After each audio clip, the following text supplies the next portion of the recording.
What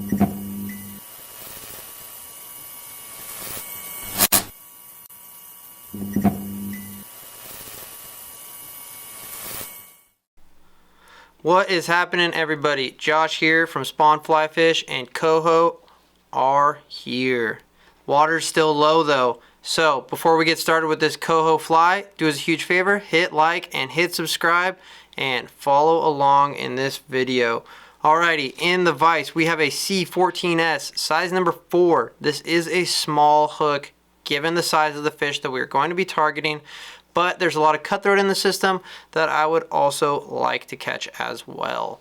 So we're gonna kick things off here. We have some Danville 210 in fluorescent yellow.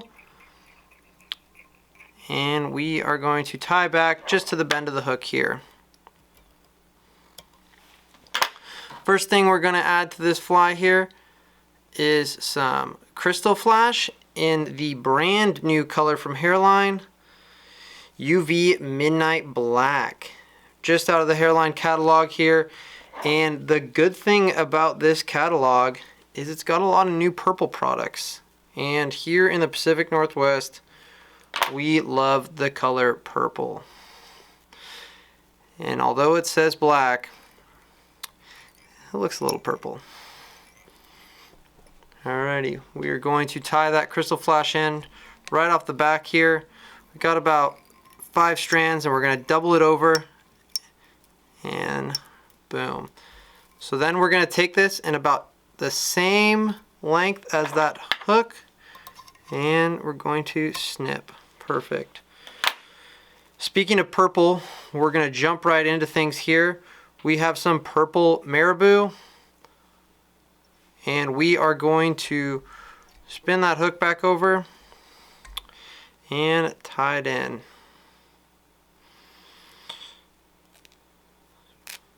So we're just creating a tail section here for this fly, so we don't need any primo feather. We're just going to kind of clump this on right on top, and we don't even really need that much.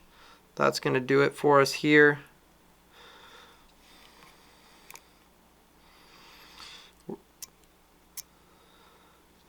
So this is a small fly given the size of the target species. However, the water is extremely low, and we're going to be targeting these fish right in that tidally influenced water. It's really clear, pretty skittish right now, but this fly is going to be light, and it's going to give us the action that we need. So we're going to pluck off those fibers here. We don't want them any crazy long, those notorious short striking fish that these coho are. And then we will rotate that vise back over.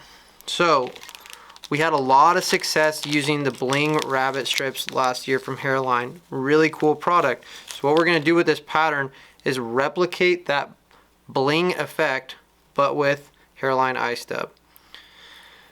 So we got some fluorescent yellow, and the one good thing about fluorescent yellow is that in the fly tying industry, people can't quite decide what's olive, what's pink, what's black for that matter, but fluorescent yellow, usually pretty spot on. So we're going to do this here, and just like some of the other patterns that we tie, we'll flip it over, and we're going to create that two-toned effect. So we're going to take some eye stub in electric purple right here. And not all eye stub you can easily just rip apart. So this electric has a little bit different fiber to it. So we're just going to snip it with our pair of scissors that we have handy here at the tying table, because we don't want them to be quite that long this early in the pattern. And clump and dump technique, throw it right on top of the hook shank, and be sure to keep it on top of that hook shank as we fold it over here. Cool, starting to come along. Rotate that vise back and repeat that step again.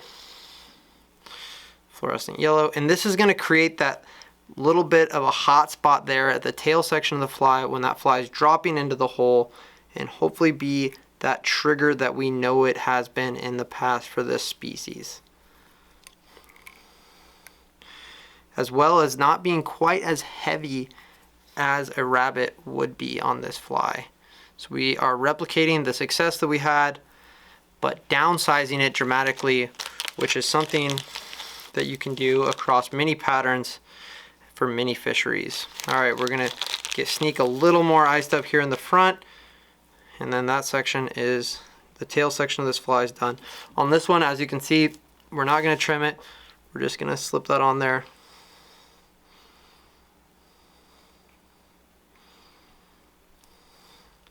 Keeping it on top as best as you can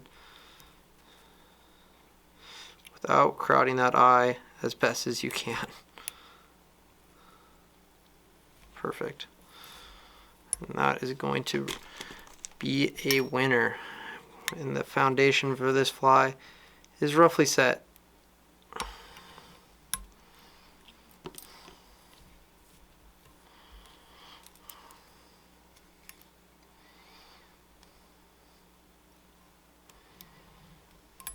Cool. Pull those off. We'll throw in a little head cement. We got some Loon hard head here, and we are ready to rock and roll.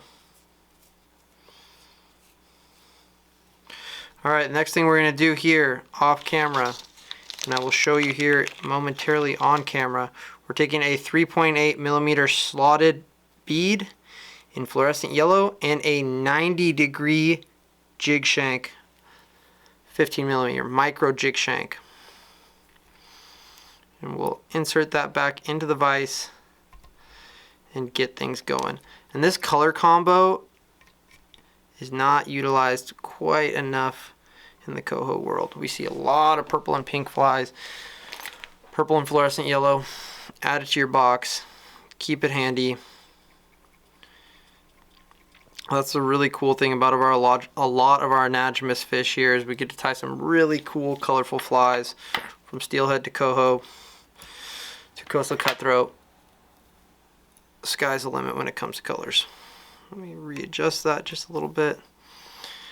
And we're not going to add any lead-free wire. We're keeping this fly really light, so we're just going to build a bit of a thread dam here. Hopefully you can see. And boom. And that'll kind of stack up as we add materials here. So really simple fly, much like the flies that I've tied in the past here. We're going to be utilizing this fly this week a lot, and individuals will be asking, how do I tie that fly? And we already have it ready for you. So clump and dumps back, same thing, electric purple. We're going to work our way up to just behind this bead, and it shouldn't take too long.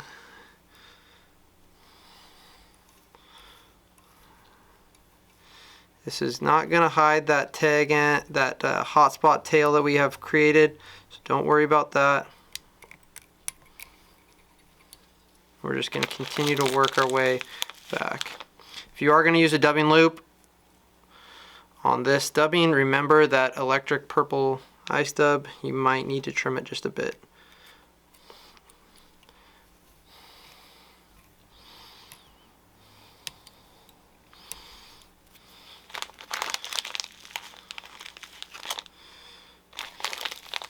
We are almost done here.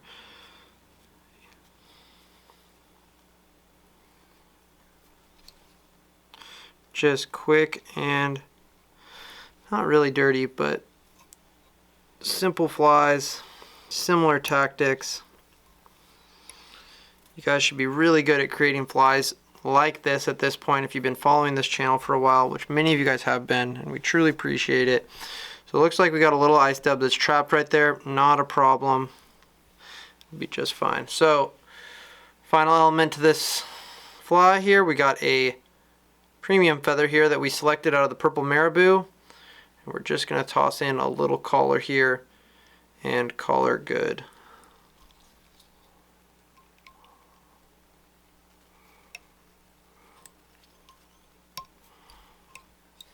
Cool.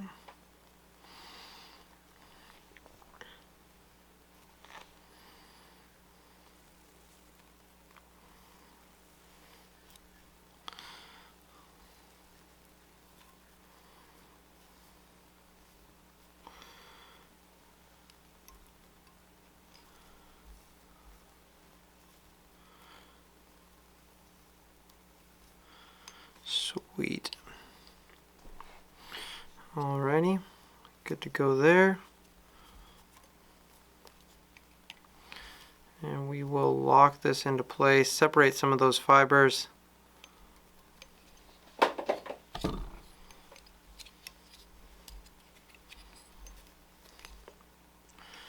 And hopefully be able to clean this up a little bit. A little messy, but this color pattern, the movement out of this 90-degree jig shank, that hotspot tail that we have tied in along with this hotspot bead, really going to be the difference maker here in these lower water situations with these early fish. They're fresh out of the salt, eager to grab a fly, given that we can sneak one down to them. And these are going to sneak right down into the spot.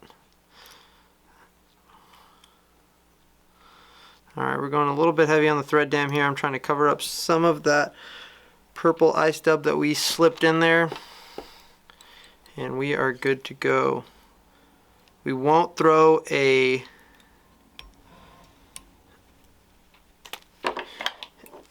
dubbing up in the top like you've seen me add to some colors, given that this fluorescent yellow pairs just like it should with the fluorescent yellow bead. Alright, we're going to throw in some head cement here. And we're going to go out and catch some coho. Stay tuned. We will be highlighting this pattern. We will be catching some big coho on this pattern. If you'd like to, if you got some faster moving water, beef this up, tie it with a little bit bigger bead, throw on a 20-degree or a 20 millimeter or 30 millimeter jig shank, and beef this hook up and you're good to go. But for our applications and in other low water applications here in Southwest Washington, this is going to be the ticket. I hope you guys enjoyed this. Again, just a continuation of flies that you have a good understanding of creating, and we thank you very much for tuning in. As always, be sure to hit like and hit subscribe if you haven't already. See you again.